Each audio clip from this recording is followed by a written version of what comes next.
Afternoon class. So today we're going to discuss about the characteristics of a good ration feeds for cattle and carabao. So a good ration feed for cattle and carabao is carefully balanced blend of essential nutrients tailored to the specific needs of the animals. By understanding the characteristics of a good ration feed and implementing proper formulation and management practices, producers can ensure the health, growth, and productivity of their herds. So a good ration feed for cattle and carabao, it provides a balanced mix of essential nutrients such as energy, protein, vitamins, minerals, and fiber, suited to the animal's specific age, purpose, and condition. Proper formulation and feeding practices help ensure optimal health, growth, and productivity, leading to the better performance and economic benefits of for producers. So first, I'm going to discuss the feeds for cattle. So cattle require a mix of different feed types to stay healthy, grow efficiently, and produce milk or meat.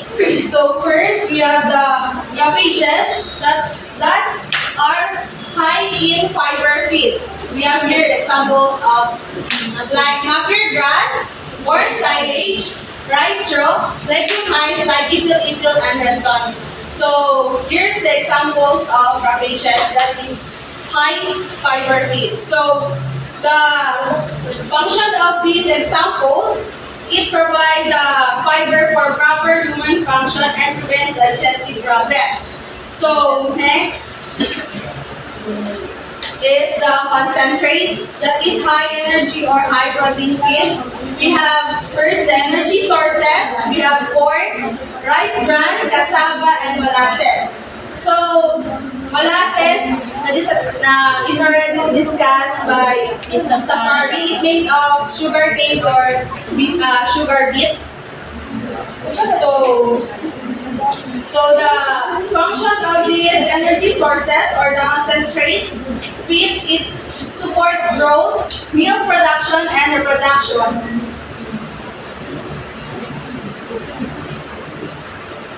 We have also here the protein sources. We have the copra meal, soybean meal, and fish meal.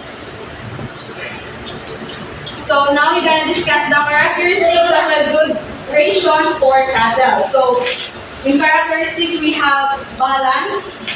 So it provides all nutrients, energy, protein, minerals, and vitamins in right amount. So when we say balance, it contains all essential nutrients such as energy, protein, fiber, vitamins, and minerals in right proportions. So it ensures the animals grow well, stay healthy, and perform accordingly to their roles such as milk production or work or for meat. So next is the palatable, eat appealing taste and smell to encourage good intake. So the feed is tasty, fresh, and appealing, encouraging the animal to eat enough. So poorly tasting feed, even if nutritious, may be refused by the animal. So here, in palatable, so if the feeds or the food that we give to the cattle, if it is poorly tasty feed, so even if it is nutritious, the cattle will refuse the feed. So next is the digestible. Nutrients are easily broken down and absorbed by the animal's body. So the feed should be easy to chew, swallow, and break down in the digestive system, especially like the rapacious feeds. So next, economical, uses locally available, cost-effective ingredients without compromising quality. So it uses locally available and low-cost ingredients with sacrificing nutritional value. It helps reduce feed expenses while maintaining animal performance. So next, we have the safe and clean, so free from molds, toxin, pesticides, and contaminants.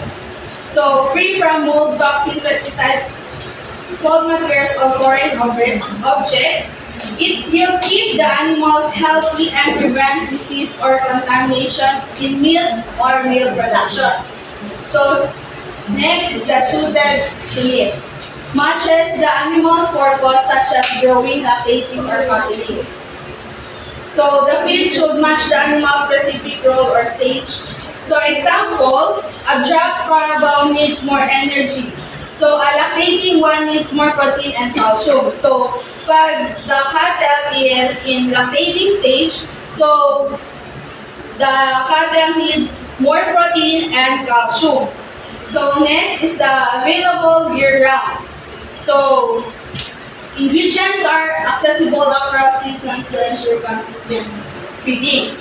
So ingredients should be accessible in all seasons, not just during harvest time, or it ensure a steady feed supply throughout the year, or even dry or lean months. So in available year-round, so like for example, the rice straw. So pag yung weather natin is, for example, El Nino. So we can feed the cattle by the rice straw. So next, the feeds for carabao. So we have also here the ravages, the main diet components such as grass. We have here the napier, para, guinea, and the star grass. So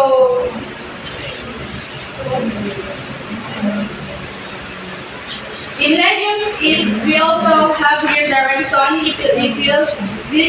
gliricidia. So alam niyo ba anong meaning ng gliricidia? No po. Yung nagkakao. Yes. Mother cacao.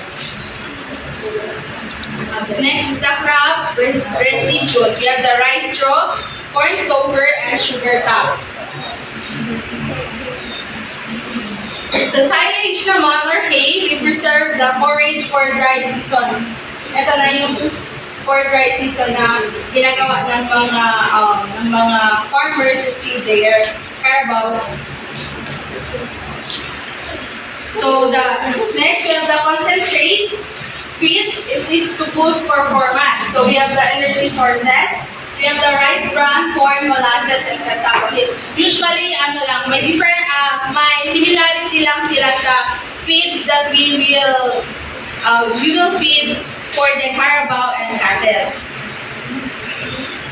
Next, we have the protein sources, copra meal, soybean meal, and fish meal. So, alam mo naman ito, di ba? So, next is the characteristics of a good ration for carabao. So, kung meron tayo sa cattle, meron naman tayo sa carabao, pero may different and similarity pa din sila. So, first is the balance. Contains all essential nutrients, energy, protein, fiber, and minerals, vitamins. So, in balance, it refers to the appropriate proportion of nutrients such as carbohydrates, protein, fats, vitamins, and minerals required to meet the body's needs. So the importance of balance in the feed for carabaos, it is ensure that the body receives all the essential nutrients in the right amount, supporting overall health, energy, and performance. So next is the palatable, tasty, and acceptable to encourage feed intake. So usually, gaya ng sinabi ko kanina, pag yung lasa or yung amoy ng feed is hindi appropriate, so kahit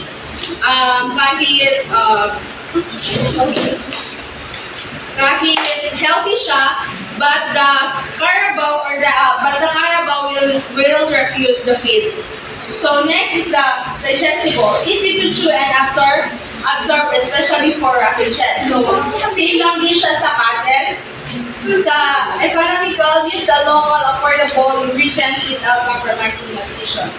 So, it refers to the cost-effectiveness of the food or feed, providing food nutritional value without being prohibitively expensive.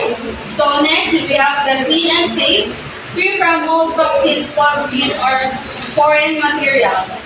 Next is the consistent, avoid sudden changes in ingredients or cooking style. So inconsistent,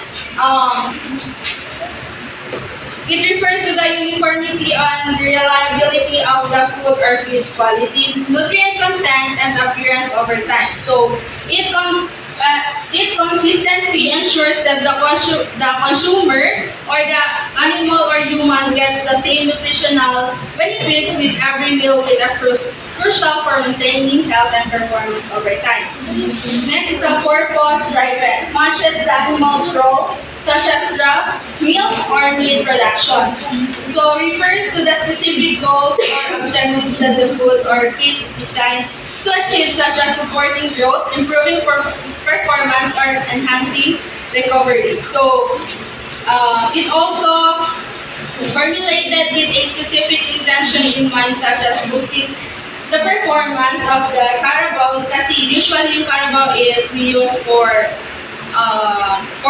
the farmers to help their in work. So, kaya kailangan ng farmers to feed the Carabao that is more in energy to help them. So it also ensures that the nutrition is aligned with the needs of the individual or animal at a particular stage of life or activity level. So that's all. So, do you have any questions, verification, or reaction? We don't ask. Oh.